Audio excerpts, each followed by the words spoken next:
पिछले एपिसोड में हमने देखा कि ज़ेवियन की फाइट बेन से हो गई थी, जहां वो इस कंपटीशन को बहुत ही आसानी के साथ जीत लेता है। ये देखकर वहां पर मौजूद सारी एल्डर्स ज़ेवियन से काफी ज्यादा इम्प्रेस्ड हो गए थे, जबकि दूसरी तरफ बाइशन ये देखकर काफी ज्यादा गुस्सा हो गया था। वो खुद से कहता है चाहे कुछ भी हो जाए मैं इस ज़ेवियन से हार नहीं सकता, मैं हर हाल में जुनीर को हासिल करके रहूंगा। जबकि एपिसोड के लास्ट में ज़ेवियन ने भी उसकी बॉडी से निकलने वाली डार्क एनर्जी को महसूस कर लिया था। अब आगे तो नेक्स्ट एपिसोड के शुरू में हम देखते हैं कि कनान कॉलेज के सारे एल्डर्स मिलकर एक कमरे में बैठकर ज़ेवियन की इन्फॉर्मेशन पढ़ रहे थे, जहां उन्हें मालूम होता है कि ज़ेवियन तो काफी ज्यादा टैलेंटेड है। वो अकेले ही युनलू सेक्ट से फाइट करके वहां से जिंदा भी निकल आया। उसने युनलू सेक्ट के डाओ किंग को भी फाइट में हराया, लेकिन यहाँ पर सबसे बड़ी बात तो यह है कि वो डाउजोंग के हाथों से जिंदा निकल कर भी वहाँ से भाग गया। क्योंकि हम ये बात तो अच्छे से जानते हैं कि डाउजोंग कितना ज्यादा खतरनाक इंसान है, वो अपने किसी भी एनिमी को जिंदा जाने नहीं देता। इसलिए मैं ये बात तो यकीन के साथ कह सकता हूँ कि हमारा ज़ेवियन काफी ज्यादा बहादुर और एक ताकतवर इंसान है, बस उसे कुछ कल्टीवेशन की जरूरत पड़ेगी। ये बात सुनकर वहाँ पर मौजूद एक ओल्ड एल्डर कहता है कि आपकी बात बिल्कुल ठीक है, ज़ेवियन एक बहुत ही ज्यादा टैलेंटेड स्टूडेंट है, लेकिन आप ये बात अच्छे से जानते हैं कि अगर हमने ज़ेवियन को यहाँ पर ट्रेनिंग दी तो युनलू सेक्ट हमारे खिलाफ हो जाएगा और इसके अलावा कुछ और भी दुश्मन हमारे खिलाफ खड़े हो जाएंगे। जो सुनकर वो फर्स्ट मास्टर कहते हैं कि हाँ तुमने बिल्कुल सही कहा, युनलू सेक्ट से तो हम निपट लेंगे, लेकिन वो बाकी के दुश्मन हमारे बहुत ज्यादा खतरनाक है, इसलिए हमें ज़ेवियन को टेस्ट करना होगा। अगर वो इतना ज्यादा बहादुर है कि वो यहाँ रह सके तो हम उसे अपने पास रखकर ट्रेनिंग करवा लेंगे, नहीं तो ये सब हमारे लिए एक बहुत बड़ी मुसीबत क्रिएट कर देगा। उनकी ये बात सुनकर वहाँ पर सारे मौजूद एल्डर्स उनके साथ एग्री हो गए थे।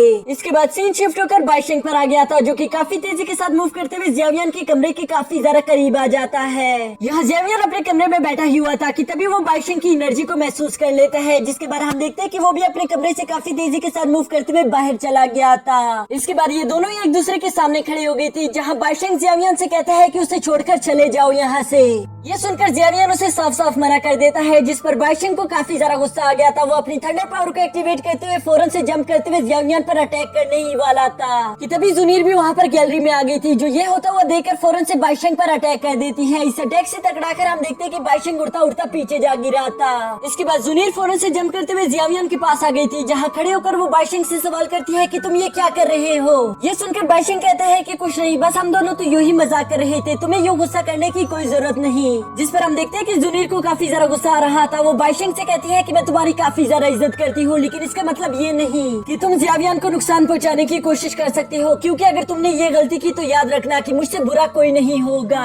ये सुनकर बाइशेंग ज़ेवियन से कहता है कि आखिर तुम किस तरह के मर्द हो जो कि एक औरत का सहारा लेकर उसके पीछे छुपता है। क्या तुम्हें थोड़ी सी भी हिम्मत नहीं कि तुम आगे आकर मुझसे फाइट कर लो। जिस पर हम देखते हैं कि जुनीर को काफी ज्यादा गुस्सा आ गया था और वो अपनी एनर्जी एक्टिवेट करके अभी बाइशेंग पर अटैक करने ही वाली थी कि तभी ज़ेवियन उसको वहीं पर रोक देता है और वो उसे इशारा करते हुए कहता है कि मुझे इससे फाइट करने दो। जिसके बाद हम देखते हैं कि ज़ेवियन आगे आकर बाइशेंग से कहता है कि अच्छा तो तुम मुझसे फाइट करना चाहते हो।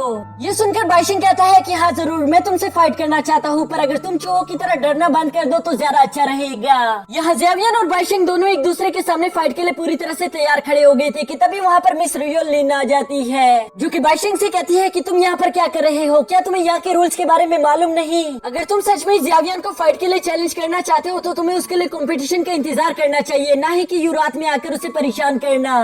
अगर ये बात एल्डर्स या कनान कॉलेज से बाहर किसी को मालूम हो गई तो तुम्हें मालूम है कि हमारी कितनी ज्यादा बेइज्जती होगी। यहाँ अपने टीचर की ये सारी बातें सुनकर हम देखते हैं कि ज़ेवियन जुनीर को लेकर अभी वहाँ से जाने ही लगा था कि तभी बाइशेंग पीछे से आवाज लगाते हुए कहता है कि उम्मीद करता हूँ कि कंपटीशन वाले दिन तुम एक मर्द बनकर मेरा सामना करो, ना ही कि एक डरपोक बिल्ली की तरह। यहाँ अपनी बेइज्जती सुनकर ज़ेवियन को भी अब काफी ज्यादा गुस्सा आ गया था और वो इसी गुस्से के साथ अपनी मुट्ठी को क्लोज कर लेता है, जिसकी वजह से वहाँ पर एक बहुत बड़ी एनर्जी वेव क्रिएट हो गई थी। इस एनर्जी वेव को अपनी तरफ आता हुआ देखकर हम देखते हैं कि बाइशेंग बड़ी मुश्किल से उस एनर्जी वेव को वहीं पर ब्लॉक कर देता है, लेकिन वो साथ ही साथ काफी ज्यादा डर गया था। इसके बाद ज़ेवियन उसे कहता है कि तुम हर वक्त मर्दों वाली बातें करते रहते हो, पर तुमने नोट किया कि तुम औरतों की तरह जेलस बहुत ज्यादा होते हो।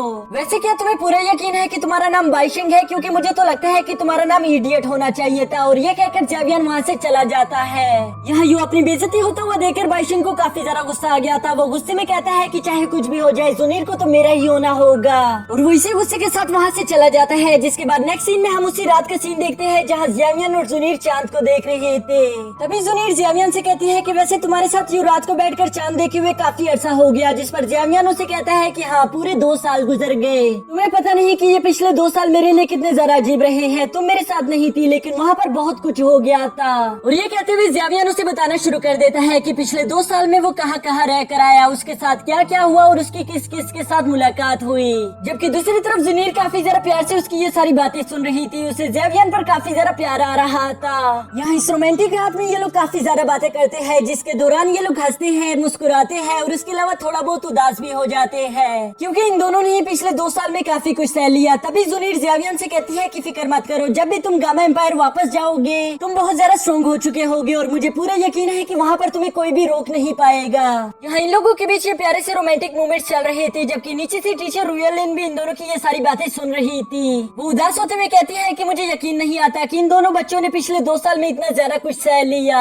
मुझे इन दोनों के लिए ही काफी ज्यादा बुरा फील हो रहा है। तभी अचानक जियावियन जुनीर का हाथ पकड़कर उससे कहता है कि मेरे साथ चलो, मुझे तुमसे कुछ सवाल करने हैं। और ये कहते साथ ही नेक्स्ट सीन में हम देखते हैं कि वो दोनों एक रूम में बैठे हुए थे, जहाँ जुनीर जियावियन को चाय दे रही थी। कि तभी जियावियन उसे कहता है कि मैं तुमसे कुछ पूछना चाहता हूँ, लेकिन मैं चाहता हूँ कि तुम मुझसे झूठ बिल्कुल भी ना बोलो। ये सुनकर जुनीर काफी ज्यादा हैरान हो गई थी। कि तभी जियावियन बताना शुरू कर देता है कि जब मैं युल्लू सेट से बाहर गया था तभी युल्लू सेट के एल्डर्स ने मेरे जियाओ फैमिली पर अटैक कर दिया था, पर मैं जब तक वापस पहुंचा तब तक बहुत ज्यादा देर हो चुकी थी, क्योंकि हमारी जियाओ फैमिली पूरी तरह से तबाह बर्बाद हो गई थी।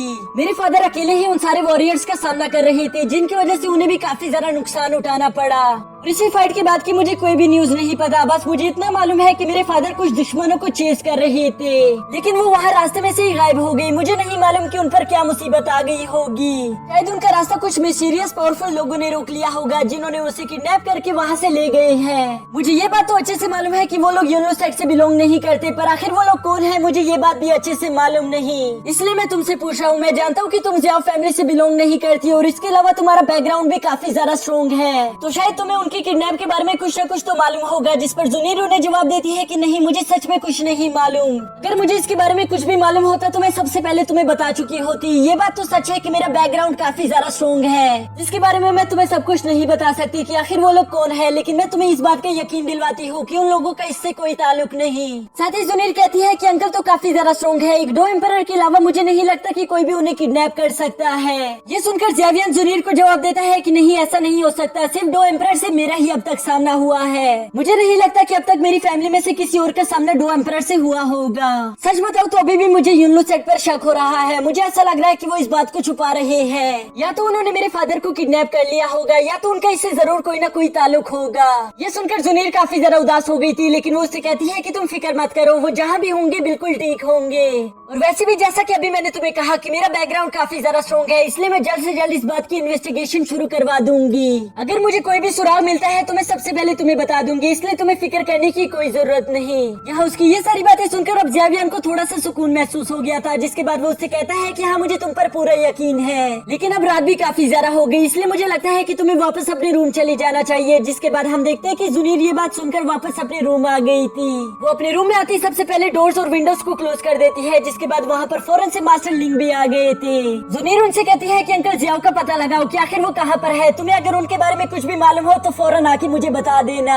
और इसके अलावा मैं चाहती हूँ कि तुम यूनो सेट पर अच्छे से नजर रखो, वहाँ की हर एक चीज की खबर मुझे चाहिए। जुनीर की ये सारी बातें सुनकर हम देखते हैं कि मास्टर लिंग वहाँ से फौरन ही चले गए थे, ताकि वो जुनीर के लिए ये सारी खबरें इकट्ठा करके यहाँ ले आए। और इसी के साथ हमारा ये एपिसोड भी यहीं पर खत्म हो जाता है।